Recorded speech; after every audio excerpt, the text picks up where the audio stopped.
ఎంతోమంది ఆసక్తిగా చూస్తున్న పిఠాపురం ఎమ్మెల్యే పవన్ కళ్యాణ్ అయితే గెలవబోతున్నారు. దాదాపు 20,000 పైన మెజార్టీతో అయితే అక్కడ కనిపిస్తుంది. ప్రస్తుతానికి అయితే 5 రౌండ్లు అనుకుంటాను.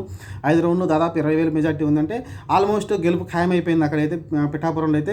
అలానే మంగళగిరి నుంచి నారా లోకేష్ గారు గెలవబోతున్నారు అయితే క్లియర్గా తెలుస్తుంది. ఇంకా కుప్పంలో చంద్రబాబుని ఓడించాలని చాలామంది గట్టిగా అయితే ప్రయత్నాలు చేస్తున్నారు. కానీ అయినప్పటికీ అక్కడ పెద్దిరెడ్డి ఓడిపోయేలా కనిపిస్తున్నాడు. పెద్దిరెడ్డి స్టార్టింగ్లో లీడింగ్లో లేడు.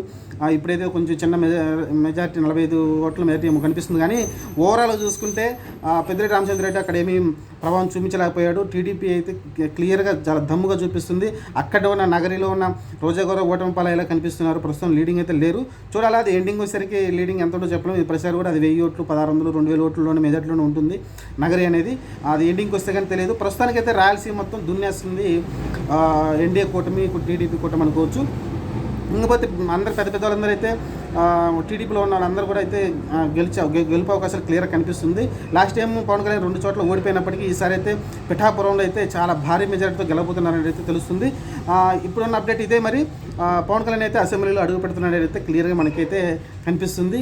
అతన్ని ఓటమి అయితే కనిపించట్లేదు. ఎక్కడ కూడా గెలుపు అవకాశాలే 100కి 200% కనిపిస్తుంది ప్రస్తుతానికి.